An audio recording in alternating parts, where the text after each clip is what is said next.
The moment Arthur Talbot stepped forward out of that long, silent line of men, Sarah Kendrick pressed her hand so hard against her own mouth that she tasted blood on her lip, because she had been the one who put him there without ever meaning to. It was the spring of 1873, and the town of Caldwell, Kansas sat baking beneath an iron sky at the edge of the cattle country that stretched south into Indian Territory. Caldwell was not yet the rough and rowdy queen of the border that it would become in later years, but it was already a place where hard men and harder circumstances collided with alarming frequency. The Santa Fe Railroad had pushed its iron fingers to within 30 miles, and with the promise of rail connection came every species of fortune seeker, cattleman, and scoundrel that the Western Territories could produce. The streets were packed dirt, the buildings mostly raw lumber that still wept sap in the summer heat, and the single hotel that bore the name of the Osage House was a two-story structure that leaned slightly westward, as though it too had been worn down by the constant prairie wind. Sarah Kendrick had arrived in Caldwell 6 weeks before the events of that May afternoon, having made the long journey from Springfield, Missouri, by rail and then by stage. She was 24 years old, with dark auburn hair that she kept pinned beneath a bonnet that had seen better days, and eyes the color of creek water on a cloudy morning, somewhere between gray and green depending on the light. She was not what anyone would call a delicate woman. Her hands showed the calluses of someone who had always worked, and there was a directness in her gaze that made some men look away and made other men look a great deal longer than was polite. She had come to Caldwell because her uncle, a man named Dale Kendrick, had written to her mother 3 months earlier claiming to have established a dry goods store and begging for family help in running it.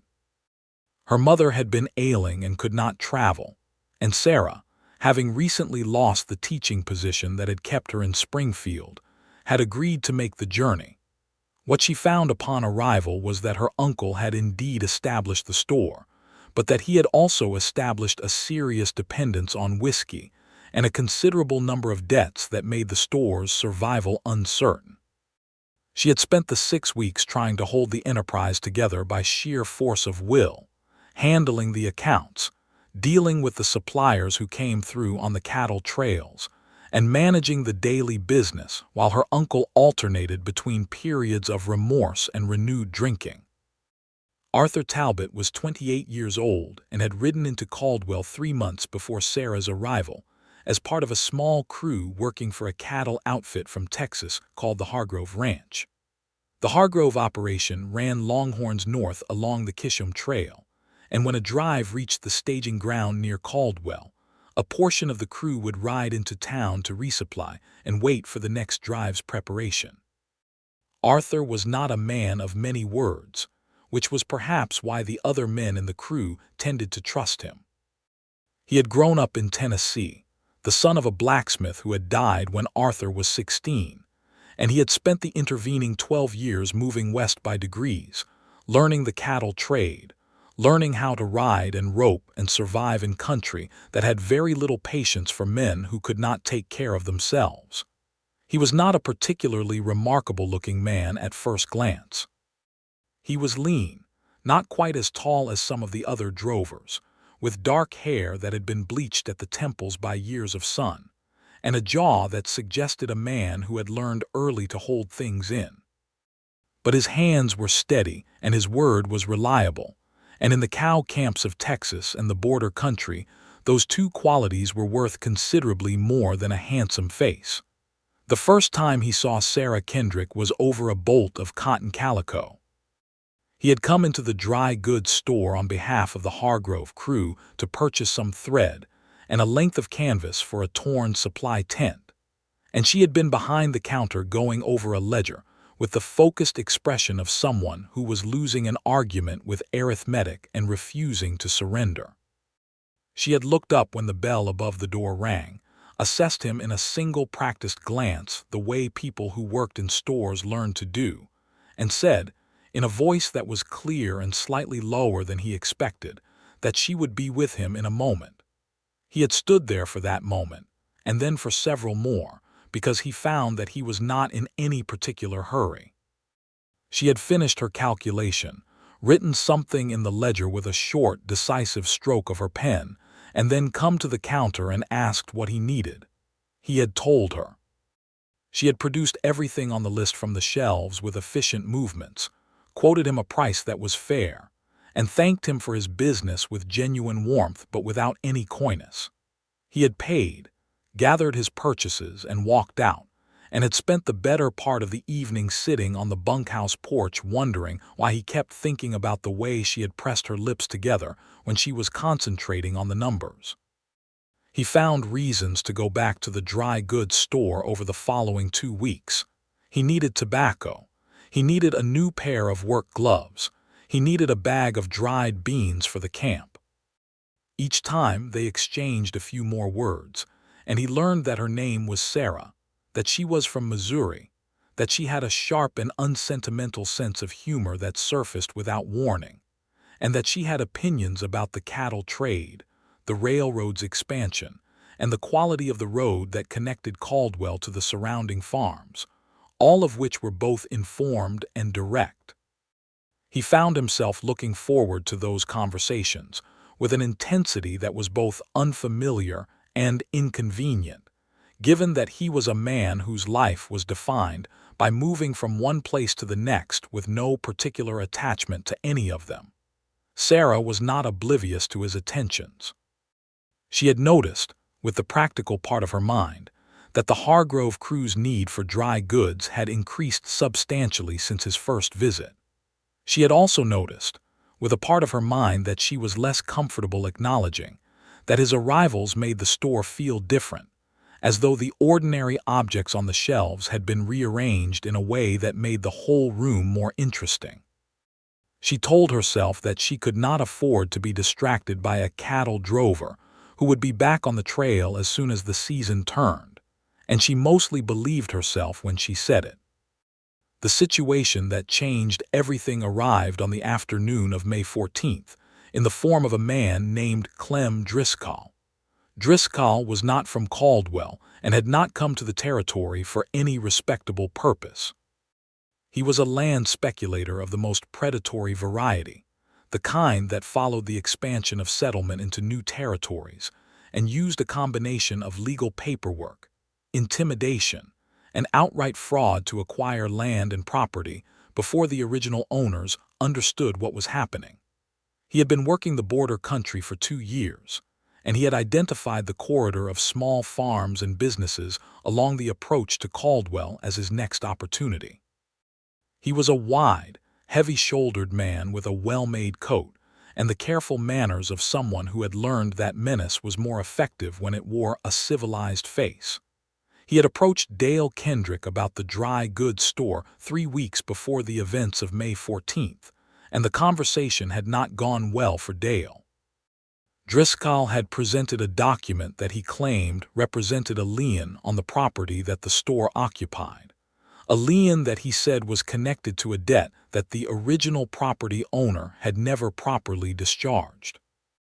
The document was, to Sarah's eyes, suspicious in several respects, but Dale's drinking had put him in a position where his legal and financial affairs were sufficiently tangled that he could not definitively refute it. Driscoll had given them 3 weeks to either pay a sum that would clear the supposed lien or vacate the premises. Sarah had spent those 3 weeks doing everything she could think of.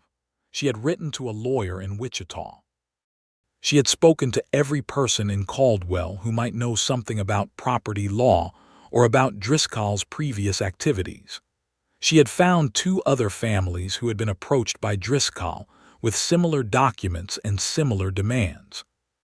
She had gone to Sheriff Emmett Holloway, a decent man of middle age who was nevertheless hampered by the fact that Driscoll's papers, however suspicious, were not obviously forged, and that the legal machinery to challenge them properly would take months to operate. On the afternoon of May 14th, the 3 weeks had expired.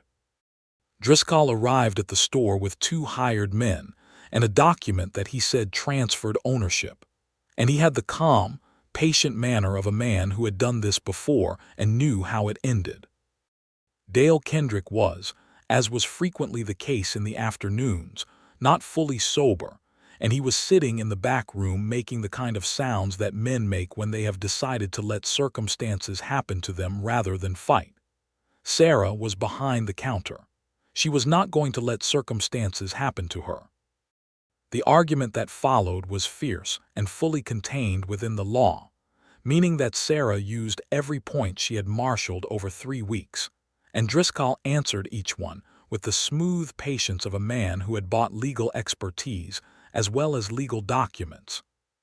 The 2 hired men stood near the door and did nothing except exist, which was sufficient to communicate their purpose. The store had several customers when Driscoll arrived, and they drifted toward the door one by one as the temperature of the confrontation became clear, until only one remained, a woman named Mrs. Carlyle who was either too stubborn or too frightened to move, and had pressed herself against the shelving near the far wall. Driscoll finally set the transfer document on the counter and laid his hand flat on top of it and said, in the tone of a man concluding a business meeting, that he would return at sundown and expected the premises to be cleared. Sarah did not move. She met his eyes across the counter, and she said that he would not be taking this store, not today and not at sundown, and not by means of a document that 3 people in this county alone could testify was produced by the same operation that had defrauded their properties 2 years ago in Barber County. Driscoll's expression did not change, but something shifted behind his eyes, some brief and calculating recalibration. He studied her for a long moment, and then he picked up his document and folded it and put it back in his coat pocket. He told her that she had spirit, in the tone that people use when they are not offering a compliment, and then he walked out with his 2 hired men.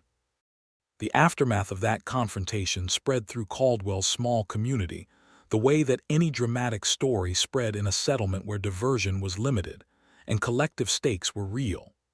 By evening, there were people gathered in front of the Osage house discussing what Driscoll intended and what might be done about it. Someone had ridden to get the sheriff, but the sheriff was out investigating a dispute about water rights on the eastern farms and would not be back until the following morning.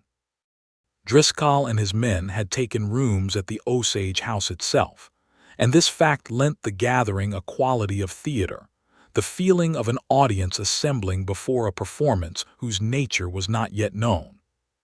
It was Marcus Holt, the owner of the Osage house's small saloon, who said what several people were thinking, which was that Driscoll had not built his operation on paperwork alone, and that the last 3 operations he had successfully completed had each been preceded by a period in which some act of destruction or intimidation had made the legal battle academic. One family in Barber County had had their barn burned before Driscoll arrived with the transfer papers. Another had simply found that the situation had become too frightening to continue. The question, Holt said, was whether anyone was going to stand up and be publicly accountable for the store's protection until the sheriff returned and proper legal proceedings could begin. He meant it practically. He meant that if there was a man willing to be publicly present at the store overnight, as a visible deterrent, the kind of deterrent that Driscoll would recognize as the community's stated position, then it would likely hold things in check until morning. After that, there would be proper legal machinery and public attention that would make Driscoll's tactics difficult to sustain. It was the kind of thing that sounded straightforward and reasonable, and it was also the kind of thing that most men in that gathering, when they thought about the 2 hired men and about Driscoll's reputation, found less straightforward and less reasonable upon reflection. Holt asked directly if anyone would volunteer. The line of men that formed in the subsequent silence was long enough to be encouraging for approximately 10 seconds. Then Holt's question settled more fully into the crowd's understanding, and men began finding reasons to step back. One had a family and could not put himself at risk. Another had business with the cattle buyers in the morning and could not be absent from his bed. The reasons were varied and mostly genuine, because these were not cowardly men, but they were men with stakes and attachments, and a realistic sense of what armed confrontation with a man like Driscoll could produce. Arthur had not been part of the original gathering. He had been at the far edge of the crowd, having come to see what the noise was about on his way back from the stable. He had heard enough to understand the situation, and as he stood there, he had the particular experience of a man who is trying very hard not to let something he is feeling direct his actions and is failing at it. He saw Sarah Kendrick standing on the porch of her store at the end of the main street, not in the crowd but visible at its edge, watching what was happening with an expression that was trying to be composed and was not entirely succeeding. She was not the kind of woman who asked for help easily, and she was not asking now. She was watching the crowd with the careful attention of someone who is cataloging information about human nature and finding it somewhat consistent with their previous assessments. Arthur watched her for a moment longer than necessary. Then he looked at the line of men that had grown shorter and shorter as people found their reasons, until it was only 3 men standing, then 2, and then 1, an older farmer named Pete Stubbins who had his own reasons for disliking Driscoll, and who was squinting with the expression of a man who knows he is about to do something that will be difficult on his knees in the morning. Stubbins looked at Arthur. He seemed to read something in Arthur's face, because he raised his eyebrows slightly in the manner of a man offering an opening. Arthur looked back at Sarah, who was not looking at him. She was looking at the ground in front of her with the very controlled expression of someone who has decided not to let their situation be visible on their face and has not quite managed it. He stepped forward. The crowd, which had been dispersing, paused and turned back. Holt looked at him with the relief of a man whose problem has been solved, and said his name was wanted, for the record. Arthur gave it. There was a small stirring through the remaining crowd, a recognition and a recalibration, because the Hargrove crew had a decent reputation, and Arthur Talbot in particular was known to the town's regular residents as a man who had helped unload a freight wagon for a widow the previous month without being asked, and who had once quietly settled a dispute between 2 drovers before it turned violent. Sarah looked up. Her eyes found Arthur across the crowd, and something moved through her expression so quickly that most people would not have caught it, but he was watching carefully and he did. He stayed. The night of May 14th was long but less dramatic than its beginning had promised. Arthur positioned himself on the porch of the dry goods store with a lantern and his rifle across his knees, and the kind of watchful patience that came from years of night shifts on cattle drives when the longhorns were restless, and the dark country around them was full of things that might or might not be problems. Holt sent a boy to tell 2 other men in town to be on alert, and those men positioned themselves at the ends of the street, with the understanding that their visibility was itself a message. Driscoll did not make a move that night. Arthur suspected he had not expected the community to coalesce so quickly and was reassessing. This was consistent with what people said about him, that he was not a reckless man, and that the fraud he practiced depended on targets being isolated rather than supported. At some point near midnight, the door of the store opened and Sarah came out with 2 tin cups of coffee, and she sat down on the step beside Arthur and handed him one without asking if he wanted it, which he appreciated. They sat in silence for a moment, and the silence was comfortable in the way that silences between people who have been slowly building toward each other can be. She asked him why he had stepped forward. He thought about several answers and discarded them. He finally said that it had seemed like the thing to do. She turned and looked at him in the lantern light with the expression she used when she thought someone was giving her less than the full truth. She did not say anything, but the look itself was the comment. He looked back at her, and then at the dark street, and he said, more quietly, that he had found himself looking for reasons to come into her store for 2 weeks, and that when he saw her standing on that porch with her chin up and her hands clenched at her sides, he had understood that if there was something he could do, then not doing it was not a thing he could live with. The silence that followed this was a different kind of silence.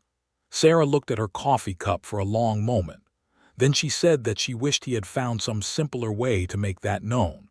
He said that he had considered asking her if she wanted to walk with him on Sunday, but that this situation had seemed more pressing. She laughed at that, a short, surprised sound, and the tension that had been sitting in her shoulders visibly released.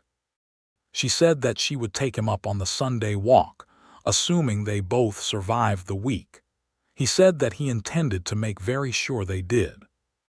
The sheriff arrived the following morning, and the legal situation moved faster than Sarah had dared hope, in part because of the two other families who came forward, and in part because the lawyer from Wichita arrived on the same day, having received Sarah's letter and ridden out in response. The documents Driscoll had presented were examined, and the lawyer found in them exactly the deficiencies that Sarah had suspected: the forged signatures, the references to liens that did not exist in any recorded county document, and the careful manufacturing of legal-sounding language that relied on the target's unfamiliarity with actual property law to be convincing. By the afternoon of May 15th, Driscoll and his hired men had left Caldwell ahead of a warrant for fraud that the sheriff was drafting with some energy and evident satisfaction. There was a general feeling in the town of having collectively done something right, and the dry goods store had more customers than usual that day, which Sarah suspected was only partially about purchasing needs and substantially about community solidarity, but she accepted it gladly either way. Arthur came in late in the afternoon, after spending the morning at the Hargrove camp helping prepare for a supply run. He was tired and showed it, the kind of tiredness that settles visibly in a man's posture after a sleepless night, but his eyes were clear. He bought a small jar of honey that he did not need, and that served as his reason for being there, which Sarah recognized and did not comment on beyond a brief curl of her mouth as she wrapped it. He asked if Sunday was still an option. She said that it was. The Sunday walk happened, and then another, and then a third one that extended into an hour spent sitting on the bank of the creek south of town, where the cottonwoods were coming into their full summer green, and the water was moving fast with the spring melt.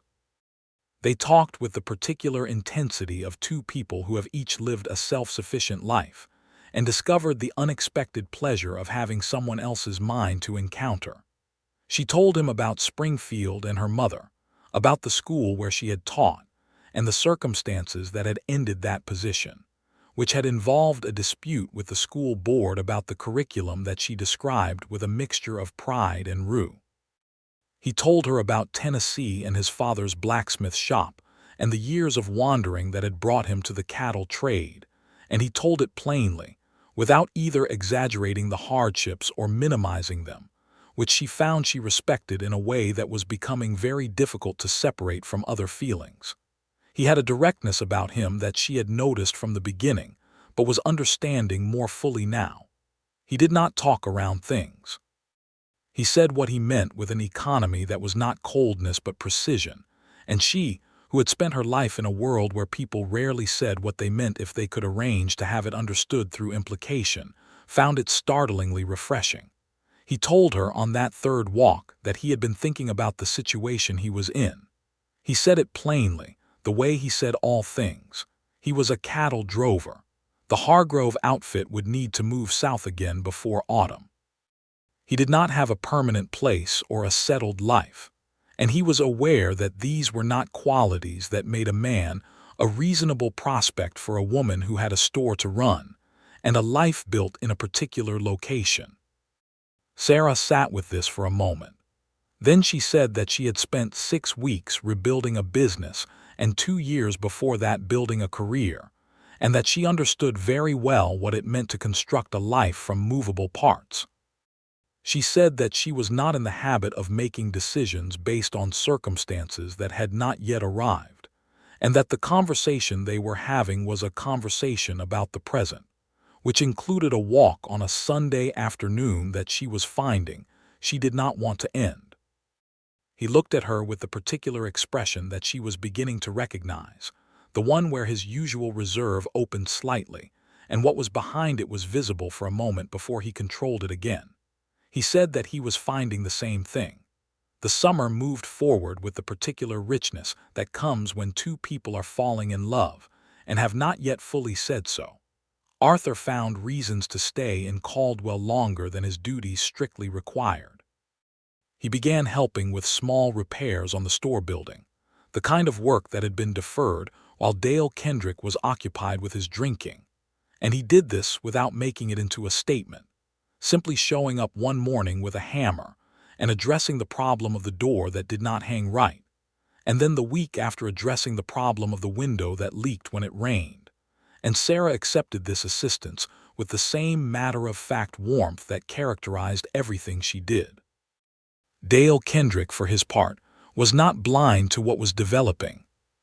He was a complicated man, not malicious but not strong, and his drinking was the evidence of some wound that he had never found a better way to address. He watched Arthur Talbot with the evaluating attention of a man who knows he has failed his family obligation and is trying to determine whether the person filling the gap is worthy of it. He said to Sarah one evening, in a moment of the lucid gentleness that surfaced occasionally through his difficulties, that the drover seemed like a decent sort. Sarah said that he was. Dale looked at his niece with the expression of a man who has enough self-knowledge to feel the full weight of his shortcomings, and he said that he was sorry for the trouble he had caused, and that he was trying to do better. Sarah looked at him for a long moment and then crossed the room and put her hand briefly on his shoulder, because she was not an unkind woman, and she understood that his failures were also his suffering. It was in July that the question came into full relief. The Hargrove Ranch sent a man named Jard Cole up from Texas to organize the autumn drive, and Cole arrived with the news that the drive would begin moving in 6 weeks and that all hands would be needed. He looked Arthur in the eye when he said it, and there was nothing unfair in the look, just the honest statement of a man who needed to know where his crew stood. Arthur came to the store that evening just before closing. Sarah could see in the way he came through the door, the slight stiffness in his usual easy movement, that something had happened that he was carrying. They closed the store together, which had become a comfortable habit, and she put the day's accounts in order while he sat on the stool near the counter that had become informally his. When she looked up and asked what was on his mind, he told her about Cole's arrival without preamble. She absorbed this. She came around the counter and leaned against it, crossing her arms, not in defensiveness, but in the manner of a person who is thinking carefully about something and needs to hold themselves together while they do it. She asked what he wanted to do. He said that this was the question he had been carrying. She said that she was not going to be the thing that stood between him and his livelihood, and that she wanted him to understand that clearly before the rest of the conversation happened. He said that he understood it, and that what he wanted was to not have to choose between his livelihood and her, but that he was aware this might not be a choice available to him, and that he had been sitting with the discomfort of that fact for the past 3 hours. She was quiet for a moment. Then she asked him to be precise about what he was telling her, because she thought there might be more in what he was saying than he had yet said. He stood up from the stool, and in the small enclosed space of the store with the last evening light coming through the window, he said that he had spent the afternoon thinking about what he actually wanted, stripped of all the practical considerations, and what he wanted was to stay, not just for the season but past it. He said that he was aware this was a significant thing to say to a woman he had known for 2 months, and he said it anyway. Sarah felt the warmth move through her chest like the first heat of a fire after a cold day, the kind that takes you by surprise even when you have been expecting it. She said that she had been thinking similar thoughts, which was unusual for her, as she was not generally inclined toward what she privately called impractical feelings. She said that he had managed to become indispensable to her in ways she had not anticipated and was still accounting for. He asked her if she was saying what he thought she was saying. She said that she was saying that she would very much like for him to find a way to stay, if he wanted to, and that she did not think the dry goods store or Caldwell, or she herself, would be diminished by his continued presence. The smile that crossed his face then was the full version of the expression she had been seeing partial glimpses of all summer, and it changed his face in a way that made her breath catch in a manner she felt slightly ridiculous about and did not mind at all. He spoke to Jared Cole the following morning. The conversation was direct, and by Cole's account, respectful on both sides. Cole was not a man who held a person's decision to build a settled life against them, having made that same decision himself 10 years earlier. And while he was losing a reliable hand, he shook Arthur's hand and told him to take care of himself and to stay out of trouble with a warmth that made the parting easier. Arthur had some savings from his years of work, not a great deal but enough to have options. He and Sarah had several long conversations over the following weeks about what those options might be. The dry goods store was Sarah's enterprise, and she was clear that she did not want it subsumed into something else. It was her work and her competence, and she was proud of it. What they were discussing was not a merger of enterprises but of lives, which was both simpler and more complicated. He found work in Caldwell itself, first at the livery stable run by a man named George Hutchins who had been looking for reliable help for months, and then, when a blacksmith who had been operating out of a Lenta structure on the south end of town left for Colorado, he began laying the groundwork for his own operation. He had his father's training and enough experience maintaining tools and equipment on cattle drives to be confident in his skill, and the town had clear need for the service. The question of where things stood between them, the formal question, became pressing in a way that neither of them was inclined to be coy about.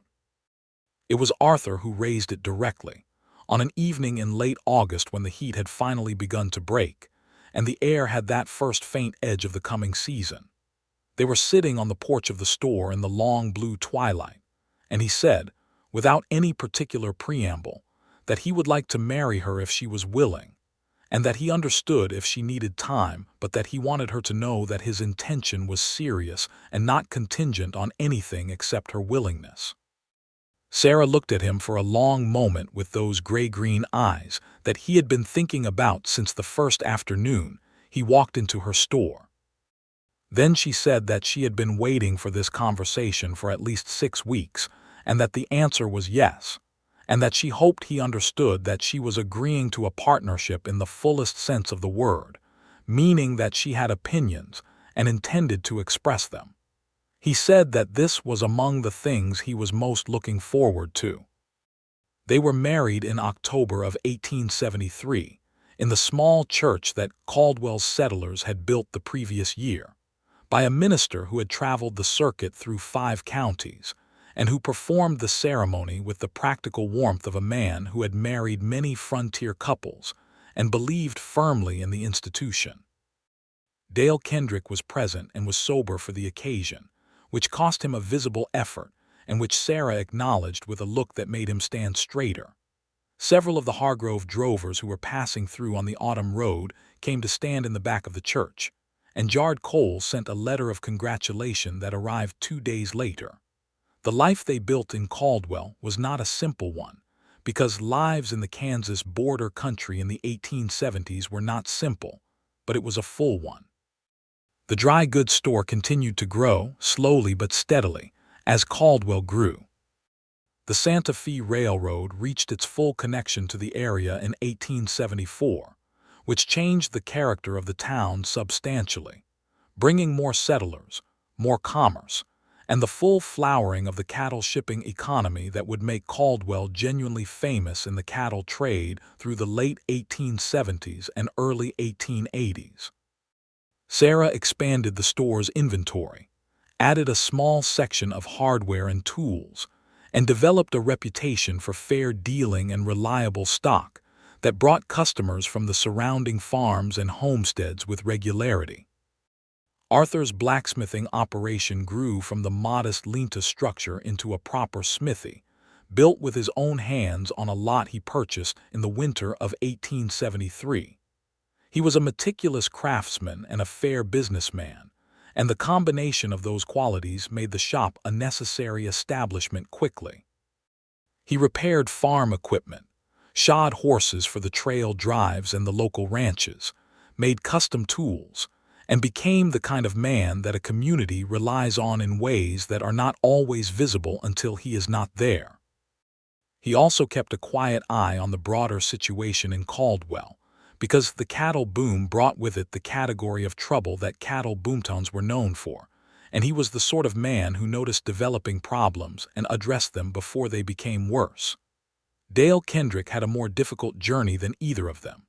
He was sober for 3 months in the winter of 1873 and 1874, and then not for several weeks, and then sober again. The pattern was painful to witness, and Sarah watched it with the complicated love of a person who knows they cannot save someone from themselves, but refuses to stop caring about the attempt. In the spring of 1874, Dale was reached by a preacher who held a revival meeting in a field outside Caldwell, a man of genuine conviction rather than theatrical performance, and something in that meeting struck some chord in Dale that had been waiting to be struck. He was not instantly reformed, because real change in a person is never instant, and anyone who claims otherwise is selling something. But a direction changed, and over the following 2 years the pattern shifted, with the sober periods growing longer and the other periods growing shorter, until by 1876 the drinking had been largely set aside, and Dale Kendrick was something close to the man he might have been without the wound that had driven him to it. He became a genuine help in the store in this period, reliable and attentive in a way that freed Sarah to think about expansion rather than just maintenance. Arthur had watched this evolution with the measured approval of a man who is glad to be proven wrong in his initial assessment of a person, and does not need to make a great statement about it. Their first child was born in June of 1875, a boy they named Thomas after Arthur's father. He arrived in the world with considerable energy and remained in possession of it throughout his early life. Sarah's labor was long and frightening in the way of all frontier births, managed by the doctor who had recently come to Caldwell, a young man from Ohio named Dr. Graham who was competent and careful, and by Mrs. Carlyle, the woman who had pressed herself against the shelving during the confrontation with Driscoll, and who had subsequently become one of Sarah's closest friends. When Arthur first held Thomas, with the dust of the smithy still on his hands that he had scrubbed 3 times without fully eliminating, he looked at the small red face of his son with an expression that Sarah, watching from the bed, would describe later as the only time she had ever seen him look genuinely overwhelmed. He said nothing for a long moment. Then he said quietly that he had not known it would be like this. She said that no one did. He looked at her over the baby's head with the full warmth of everything they had built between them in 2 years of marriage, and said that he was the luckiest man in Caldwell, which was saying something in a town that had done reasonably well for itself. She said that she was prepared to argue the point about luck, since she had done most of the work in the last 18 hours, but that she was willing to allow him the sentiment. Thomas grew. He was a determined child, with his mother's directness and his father's steadiness, and from a very early age, he had the habit of watching how things worked and then attempting to reproduce the mechanism, which led to several incidents involving the smithy's tools that required explanation, and which Arthur handled with the patient thoroughness of a man who believed that understanding was more valuable than prohibition. In 1877, the cattle boom that had been building through Caldwell's trading years reached something close to its full intensity. The Kishome Trail drives were pushing enormous numbers of longhorns through the territory, and Caldwell's position at the edge of Indian Territory made it the last stop, the edge of the world where men came to resupply, to rest, and to spend what they had earned on the drive. The saloons multiplied, and the violence that came with them multiplied as well. This was the era of the frontier lawmen, the Bat Mastersons and Wyatt Earps, and Caldwell had its own version of this drama in a somewhat smaller key. Sheriff Holloway, who had been dealing with the town's legal affairs since before Arthur and Sarah's arrival, found himself increasingly pressed. Arthur was approached in the fall of 1877 about serving as a deputy. He thought about it for several days, discussed it at length with Sarah, and ultimately declined, on the grounds that his work at the smithy was essential, and that the life of a lawman in a cattle boomtown carried risks that he was not prepared to impose on his family. Sarah agreed with this reasoning, having reached it herself before he had finished presenting it, though she also told him that she would have supported his decision if he had chosen differently, because she believed he was the kind of man who could do that work well, and she would not have stood in the way of it. What he did instead was become one of several men in the community who served as informal mediators and stabilizing presences during the boom years. He knew most of the major cattle outfits by reputation and some by direct acquaintance, and his standing as a reliable craftsman who had dealt fairly with everyone gave him a kind of currency that was useful in moments of tension. He was not a man who sought conflict, but he was also not a man who backed away from it when it arrived, and the combination of those qualities made him a steadying presence in a town that badly needed steadying. Sarah's store weathered the boom years and the changes they brought with a combination of astute inventory management and the kind of steady reputation that survives fashion. She added a second assistant to the staff in 1878, a young woman from one of the nearby homestead families named Clara Moss, who had a good head for numbers and a warm manner with customers. And this addition freed Sarah to spend more time on the purchasing decisions and supplier relationships that shaped the store's quality. The friendship that developed between Sarah and Clara was one of the good things about those years. Clara was 22 and unmarried, and had the particular quality of someone who has lived a hard enough life to appreciate good things without taking them for granted. She was not naive, but she was genuinely kind, and Sarah, who had spent much of her adult life managing things rather than being managed, found in Clara a friendship of genuine equals that she had not expected to find in a border cattle town. It was Clara who told Sarah, in the spring of 1879, that she had observed something between Sarah and Arthur that she hoped to have herself someday, and that what she meant was not the obvious external facts of a marriage and a business and a child, but the quality of how they were with each other, the way they listened, the way even their disagreements, and they did disagree, had a texture of mutual respect that made the disagreements productive rather than destructive. Sarah had turned this observation over in her mind for several days. She had come to realize, with the particular clarity that comes from having a piece of your own life described accurately by someone else, that what Clara was pointing to was something she herself had built with as much intentionality as she had built the store's inventory, meaning that it had not simply arrived, but had been chosen and maintained through a series of daily choices about honesty and generosity, and the willingness to be seen. She told Arthur about the conversation one evening, and he sat with it in the way he sat with things he found meaningful, quietly, turning it over before he responded. He said that he thought Clara was right, and that he thought the credit was primarily Sarah's, because she was the one who had first established in their partnership that directness was valued over comfort, and he had followed her lead. Sarah said that was a generous reading, and that she recalled several instances where the directness had originated from his direction. He said that he recalled them differently. She said that was convenient. They were both smiling by then, and Thomas, who was 4 years old and had the unerring instinct of small children for moments when adult conversation had become something he could capitalize on, appeared from the back of the house asking for a story, and the philosophical discussion was appropriately concluded. The second child arrived in 1880, another boy, which surprised Sarah slightly, who had imagined a daughter.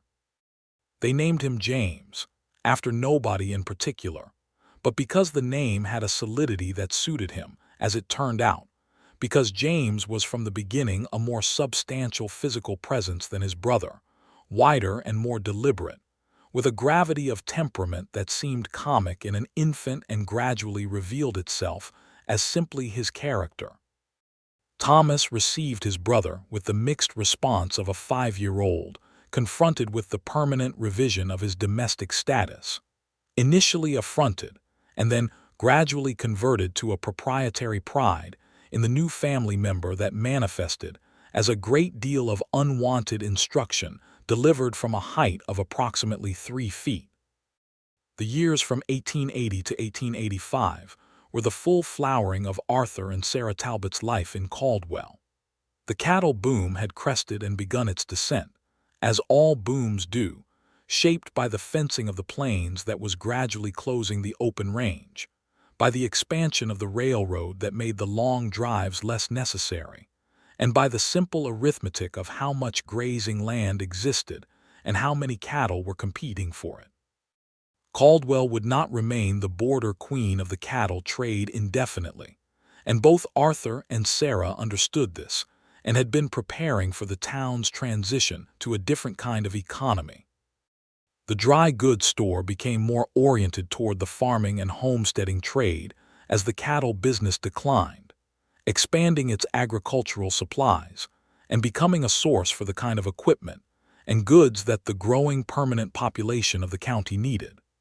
Sarah navigated this transition with the same combination of clear-eyed analysis and decisive action that had characterized everything she had done since arriving in Kansas with a declining uncle and a determined expression. She was respected in the business community of Caldwell with the particular quality of respect that people earn rather than inherit, the kind that is granted because the record demonstrates competence and integrity in approximately equal measure. Arthur's smithy remained essential through all the changes, because the underlying need for metalwork and equipment repair did not fluctuate with the cattle trade in the same way that other businesses did.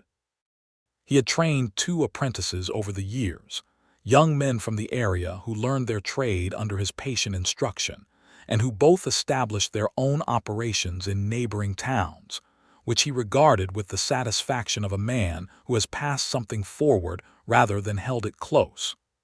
There was a period in 1882 that was more difficult than the years around it. Arthur suffered a serious injury in the smithy, a falling beam from the roof that needed replacement catching him across the shoulder and breaking his collarbone and cracking 2 ribs. He was laid up for 6 weeks, which was an agony for him in the way that enforced inactivity is always an agony for a physical man, and which was also a practical challenge for the family's finances during the recovery period.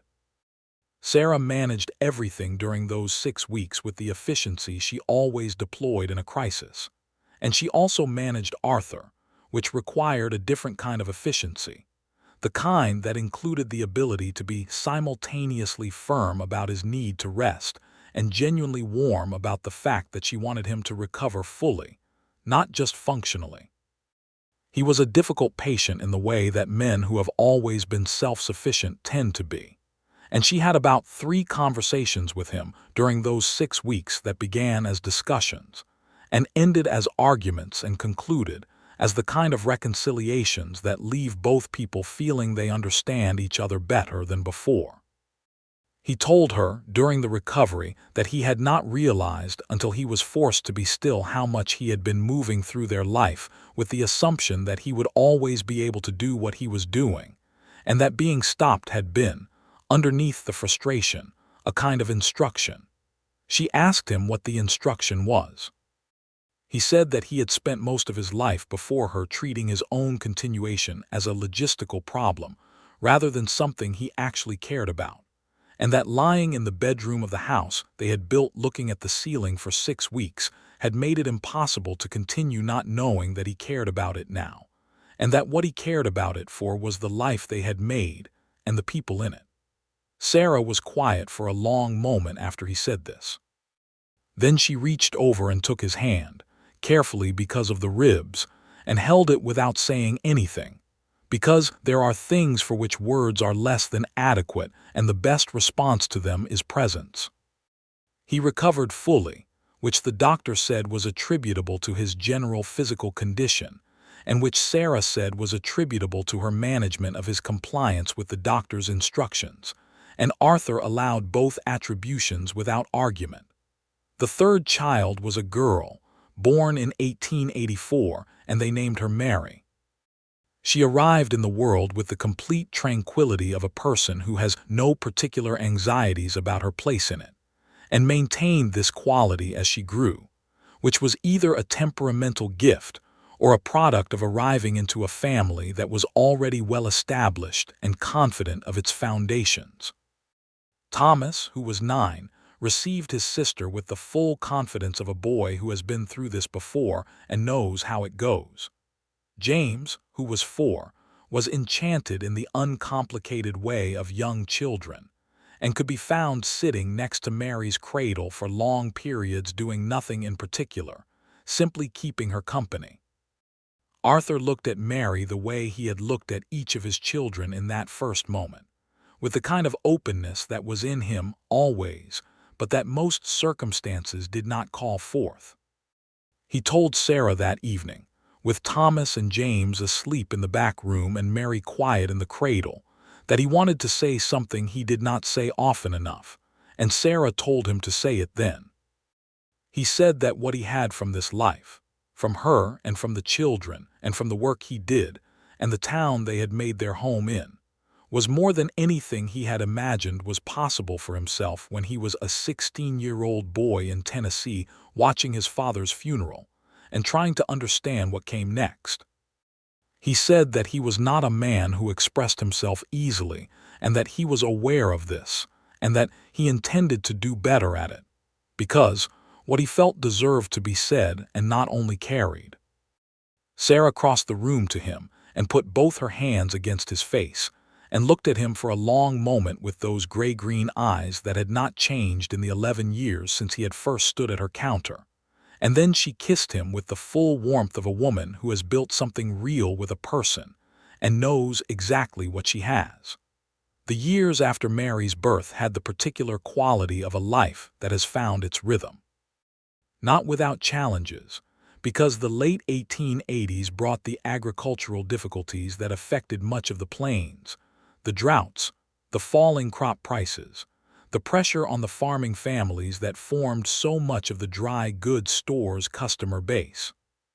Sarah extended credit during the hard years with the careful generosity of someone who understands both the human need and the business risk, and she kept better records than most, which meant she knew exactly who owed what and was able to manage the store's situation accordingly. Several families survived seasons of particular difficulty partly because of this policy, and this was known in the community and added to the Talbot family's standing in Caldwell without either of them ever speaking of it directly. Thomas grew into a young man of 17 by 1892 with his father's steadiness and his mother's quick intelligence, and he had developed a serious interest in the law, having spent considerable time in conversation with the town's current sheriff and with a lawyer who had established himself in Caldwell as the community grew. He was reading everything he could find on the subject and had announced his intention to study formally, which Arthur and Sarah discussed at length and ultimately supported, though the logistics of how a young man from a Kansas border town pursued formal legal education in 1892 were not simple.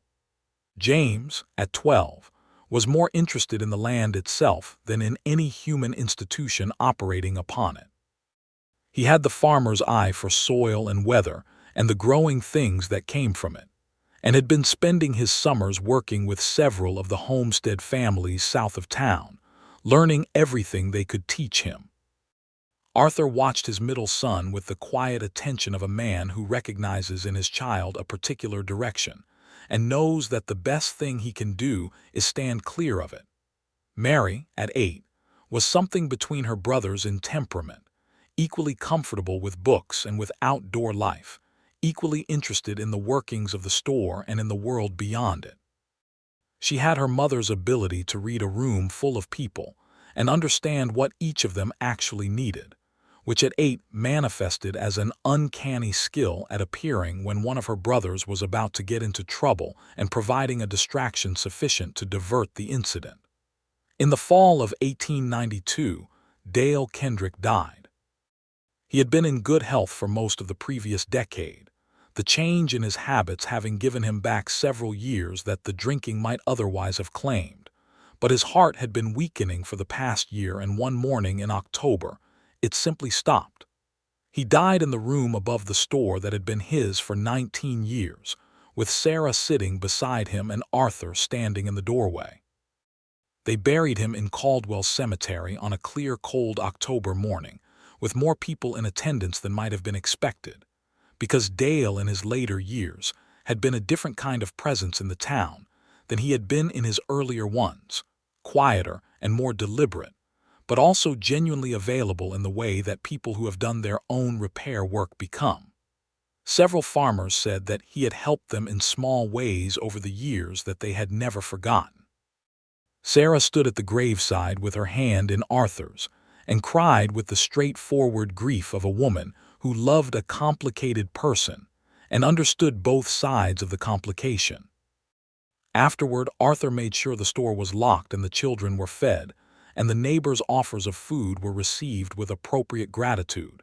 And then he sat with Sarah in the kitchen of their house for the rest of the evening and was simply there, which was what she needed.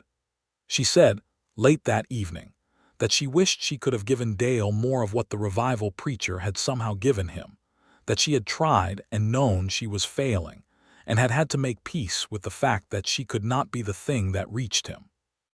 Arthur said that sometimes a person has to be reached by whatever finds them, and that what she had given Dale was not nothing. It was a place to land when he was ready to land, and that this was its own kind of reaching, slower and less visible than the revival meeting, but no less real. She looked at him with the expression that he had come to recognize over 19 years of marriage as the one she wore when he had said something that found the exact thing she needed to hear. She said that he was better at this than he gave himself credit for. He said that he had had a good teacher. She said that she would allow that.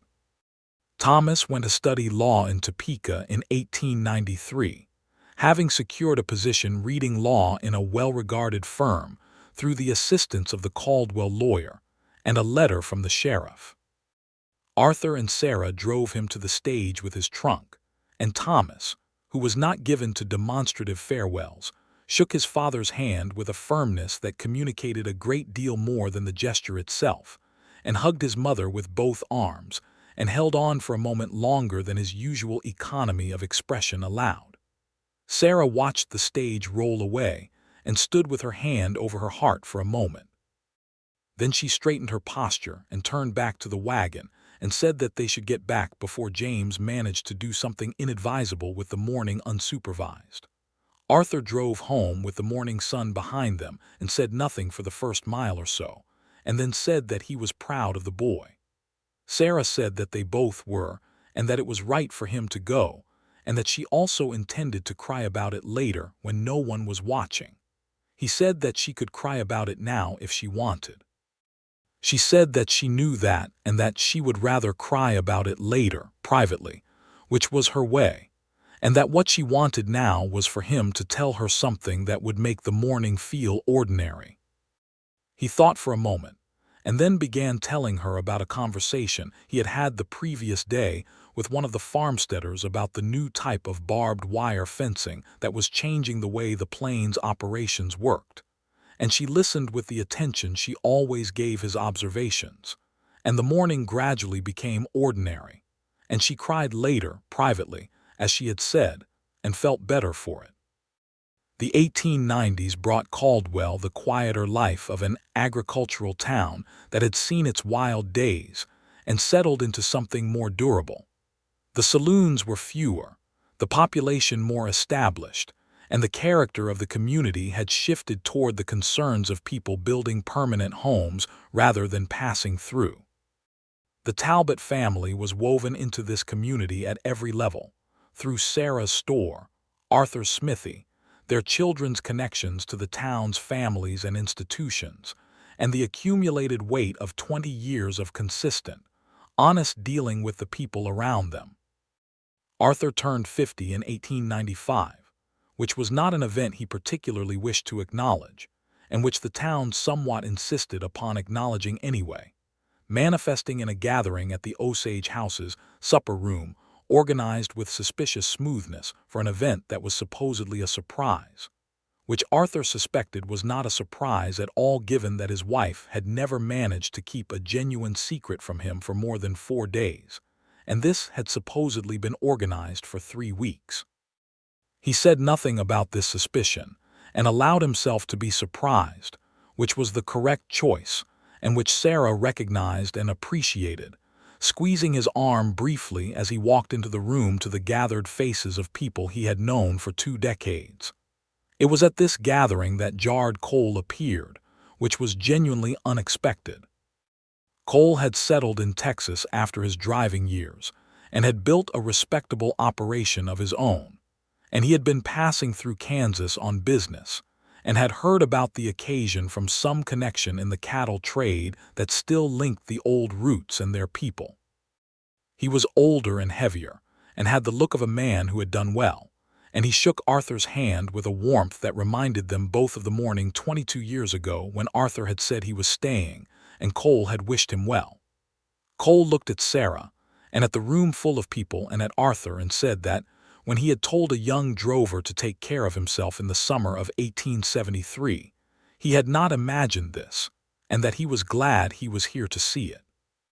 Arthur said that he was glad too. The conversation that evening had the particular texture of gathering memories rather than making them, the way celebrations of middle life tend to differ from celebrations of youth, and Sarah moved through the room with the ease of a woman who is completely at home in the life she has made. She talked with Clara Moss, who was now Clara Hutchins, having married George Hutchins's son a decade earlier, and with the families of the students she had briefly taught in Caldwell's small school, and with the farmers whose accounts she had managed through hard seasons, and the townspeople whose daily needs had brought them to her counter for 20 years. Arthur watched her across the room at various points in the evening with the particular attention that does not diminish with familiarity but changes in quality, becoming less the attention of discovery and more the attention of deep recognition, of seeing a person fully and finding the fullness continuously worthwhile. He thought about May of 1873 and a porch in the dark, and a woman bringing him coffee she had not asked if he wanted, and about how much of everything good in his life had grown from that single moment of stepping forward. He found her at the edge of the room later in the evening when the music had started, and some of the younger people were dancing, and she was standing with her cup, watching Thomas, who had come back from Topeka for the occasion, and was currently attempting to teach his sister Mary a dance step that was not going well, and James, who had grown into a broad-shouldered young man of 20 who looked remarkably like the best combination of both his parents and who was talking with the focused intensity of a farmer to another man about soil conditions. Arthur came up beside her and said quietly that this was a good evening. She turned and looked at him, and the expression on her face in the lamplight was the full accumulation of 22 years of love without any of the initial tentativeness that had qualified it at the beginning, clear and warm and entirely unhidden. She said that it was a very good evening, and then she took his hand and held it, and they stood together watching their children and their town in the light and the music. The years from 1895 forward had the settled quality of a life in its fullness. Thomas completed his legal studies and established a practice in Topeka that grew steadily, coming home for Christmas and the occasional summer week when he could manage it. He married in 1897 a woman from Topeka named Helen, who was a schoolteacher, precise and warm and very much a match for Thomas's own temperament, and Sarah and Arthur received her into the family with the genuine welcome of people who had been hoping for exactly this kind of person for their son without knowing it. James stayed close to the land. By 1898, he had acquired, through years of careful saving and a modest inheritance from a farmer without heirs who had valued James's help over many years, a section of land south of Caldwell that he began farming with the thoroughness and patience he brought to everything. He was not a man who rushed toward outcomes, but who understood that time and consistent effort were the actual instruments of growth, and the farm reflected this. Mary, who turned 14 in 1898, was already clearly her mother's daughter in the most concrete sense, helping in the store after school with the instinctive competence of someone who has absorbed the principles of the work by long proximity. She had her mother's way with customers and her father's steadiness under pressure. And Sarah, watching her daughter manage a difficult supplier with quiet firmness at the age of 14, felt the particular satisfaction of a woman who sees her own best qualities carried forward in someone she loves.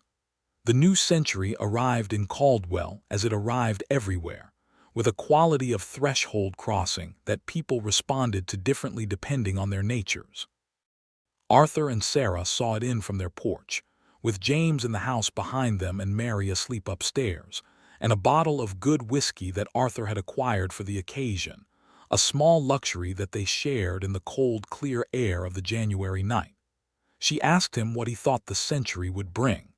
He said that he did not know, but that he was confident in their ability to handle whatever it was. She said that was not a specific answer. He said that a specific answer would require knowledge that no one had, and that confidence was what he had to offer. She considered this. Then she said that she supposed confidence was a reasonable thing. He said that he also had the whiskey. She said that the whiskey was also reasonable. They sat together in the dark and the cold of the new century's first morning, with the town quiet around them and the plain stretching away in every direction under the winter stars. And there was nothing unresolved between them, nothing left unsaid that needed saying, nothing missing from the life they had built in the 27 years since a man had stepped forward from a line of retreating volunteers, and a woman had looked up from a porch and understood, for the first time, that she was not going to have to do everything alone. By 1902, the store had been operating for 29 years in the building that Sarah had first walked into as a young woman of 24 with her uncle's debts and her own determination. The building itself had been expanded twice, and the inventory was 3 times what it had been, and the name Talbot Dry Goods was known throughout the county, with the reliability that comes from 3 decades of consistent quality. Sarah hired a full-time manager that year, a capable man from one of the established farming families, which freed her from the daily operational grind for the first time in her adult life and gave her the opportunity to think about what she wanted the next decade to look like. What she wanted, she discovered, was to teach. Not in the formal institutional way she had attempted in Springfield before the school board dispute, but in the practical way that had always been her real skill, the passing on of knowledge to people who needed it.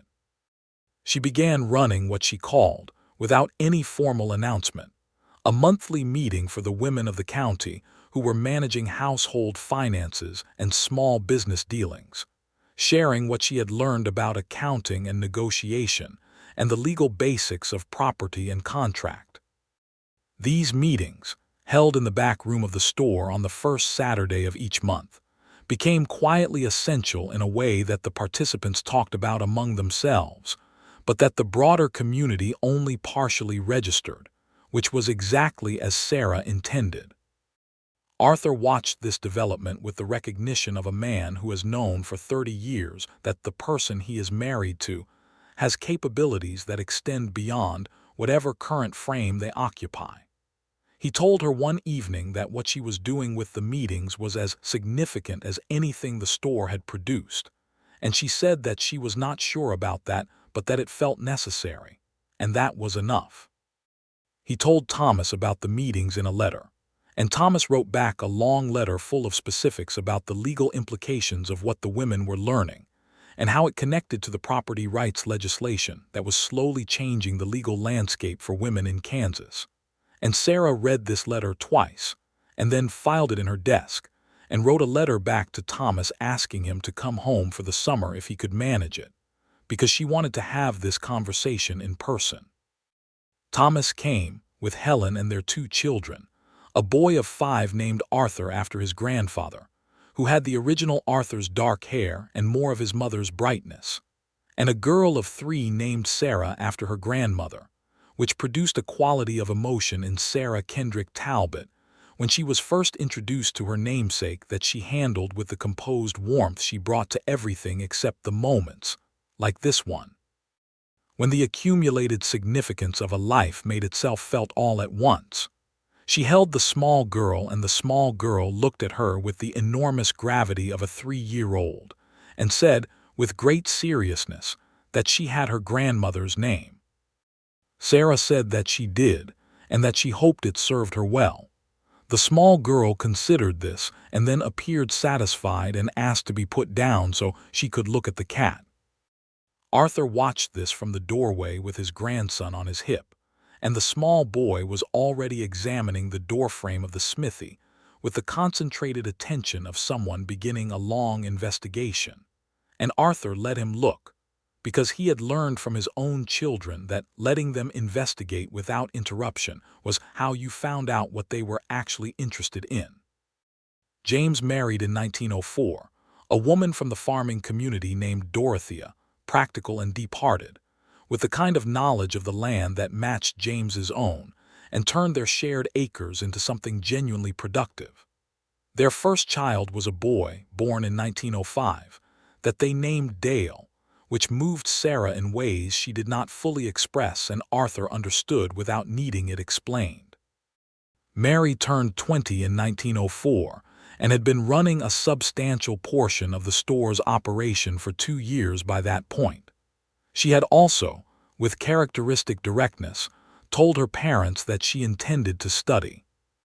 She had identified a program in Wichita that offered training in bookkeeping and business administration, and she had investigated it thoroughly before presenting it to them, with the prepared arguments and responses to likely objections that suggested she had rehearsed the conversation, which Arthur recognized as his own analytical habit and which Sarah recognized as her own preparation style, and they exchanged a brief glance over Mary's head that communicated the humor of it. They supported her plan. She went to Wichita in the fall of 1904, and returned 2 years later with her training complete and a thorough knowledge of accounting methods that were considerably more sophisticated than anything Sarah had learned through practical experience. And the 2 women spent the first months of Mary's return in a sustained and entirely enjoyable conversation about where the theory and the practice intersected and where they did not. Arthur, watching his wife and daughter bent over the store's accounts at the kitchen table in the evenings, debating the merits of various ledger approaches with the focused intensity of 2 people who both love the subject and have found each other worthy of a real argument about it, felt the kind of happiness that does not announce itself but settles through a person like warmth through a winter coat, slow and thorough and complete. He was 62 years old in 1907. He had slowed somewhat from his earlier pace, not dramatically but enough to notice, and he had begun delegating more of the smithy's heavier work to his 2 current apprentices while keeping the detail work for himself. His hands were still steady and his eye was still precise, and the work he produced had the quality of something made by a person who has not lost interest in doing it well. Sarah was 58. She had the silver in her auburn hair now that she wore without any particular attempt to minimize it, and the lines of her face were the lines of a person who had used their expressions fully over the course of a long life, and none of it diminished the quality that had caught Arthur's attention across a dry goods counter 34 years earlier, that particular combination of directness and warmth that was entirely her own. On a warm evening in the late summer of 1907, they sat on the porch of the house that had been their home for more than 3 decades, with the plains spreading to the horizon in the amber light of the late sun, and the town of Caldwell settled into its evening quiet around them. Thomas was in Topeka. James was on his farm. Mary was inside writing a letter. The cat was on the porch railing, and the horses were in the small pasture beside the smithy, and the dry goods store had its closed sign in the window, and the accounts were balanced. Sarah said that she had been thinking about something. He said that he was not surprised. She said that she had been thinking about the night of May 14th in 1873, which they did not often talk about directly, but which was present in their life, the way foundations are present in a building, invisible in normal circumstances, but structurally essential. He said that he thought about it sometimes too. She said that she had never told him the full truth of what she had felt when she watched the line of men grow shorter and shorter on that street, and he asked what the full truth was. She was quiet for a moment, looking at the horizon.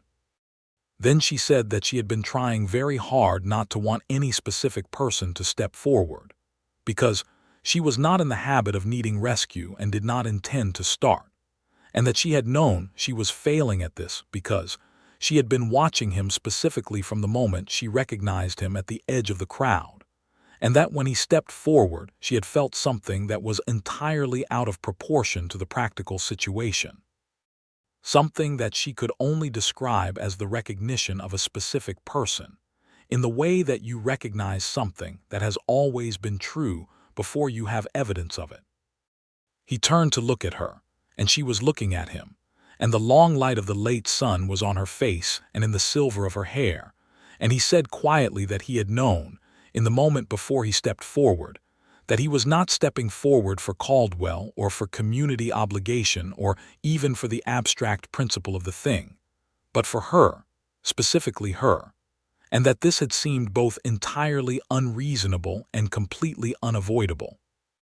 She said that she thought that might be a definition of love, the unreasonable and unavoidable kind. He said that he thought she might be right. The evening settled around them, warm and full and complete, the way evenings do when the life that contains them has been built with care and kept with intention. The cat moved along the railing, and the horses stood quiet in the pasture, and the town went about its evening business, and Arthur Talbot and Sarah Kendrick Talbot sat together on their porch in the last of the summer light, and everything between them was resolved, everything was known, and there was nowhere either of them would have rather been. The following years moved with the satisfying accumulation of a life that has found its form. Mary met a young lawyer named Edward Price in 1908, a quiet and thoughtful man who had come to Caldwell to establish a practice, and who had the initial misfortune of presenting himself to Mary at the store counter on a day when the accounts were behaving badly, and her patience was limited. He had been sufficiently unintimidated by this introduction to return the following week, and sufficiently perceptive to bring with him a question about the store's supplier contracts that was genuine rather than pretextual, and that led to a conversation that lasted 2 hours and covered more ground than either of them expected. Sarah watched this developing friendship with the recognition of a woman who has been in the same situation herself, and was careful to say nothing about it directly, which was perhaps the most difficult exercise of restraint she had managed in years, and which Arthur observed with quiet amusement. He said nothing about this either, which was one of the skills that 35 years of marriage had refined in him. Mary and Edward were engaged in 1909 and married in the spring of 1910, in the same church where Arthur and Sarah had married 37 years earlier, somewhat enlarged and better maintained now, with more windows and a solid floor, but essentially the same room with the same prairie light coming through the glass.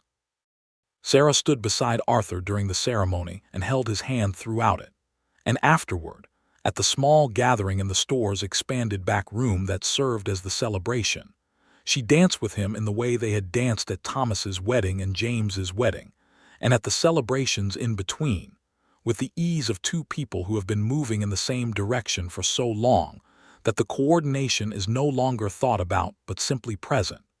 He said against her hair as they danced that they had done well. She said that she thought they had. He said that he had been meaning to tell her something that he thought every day and did not say often enough. She asked what it was. He said that loving her had been the best decision of his life and the least difficult, which seemed contradictory but was accurate, because even in the hard years and the tired years and the years when they had disagreed fiercely about important things, the loving itself had never been in question, had never required the kind of effort that maintained itself against doubt, had simply been there the way the ground is there, reliable and fundamental, and that he was grateful for it every day. Sarah stopped dancing and looked at him in the middle of the room with her children and her grandchildren and the friends of 3 decades around them. And she said that she had been thinking about that porch in 1873 again, and about the line of men, and about how the world was full of moments where everything turns on a single choice, and how the choice he had made that night had turned everything in her life towards something she had not known she was capable of having. She said that she loved him, and had loved him from that second cup of coffee on the porch, which was not a romantic beginning but was true, and that she expected to love him for every remaining day of her life with the same straightforward certainty with which she kept the store's accounts, meaning absolutely and with full attention to the numbers. He laughed at that, the full laugh that she had been calling out of him for 37 years, and pulled her close and danced with her in the light of their daughter's wedding day, in the town they had made their home, surrounded by the life they had built from a single moment of stepping forward. Outside, the Kansas plains stretched away to the horizon in every direction, as they always had and always would, and the sky above Caldwell was the particular blue of a spring afternoon, vast and clear and entirely indifferent to the small dramas of human lives conducted beneath it, which made those dramas no less real and no less worth every moment they had given them. Arthur Talbot had been the last man standing when they called for a volunteer on a May evening in 1873. Sarah Kendrick had been the reason he stepped forward. And from that single moment of courage and love meeting each other across the dusty air of a Kansas street, everything else had followed. Every child and season and argument and reconciliation and ordinary evening and extraordinary morning, every letter and dance and shared silence and cup of coffee, every year of work and tenderness and the deep companionable knowledge of a person loved fully and known completely. It was enough. It was more than enough. It was everything.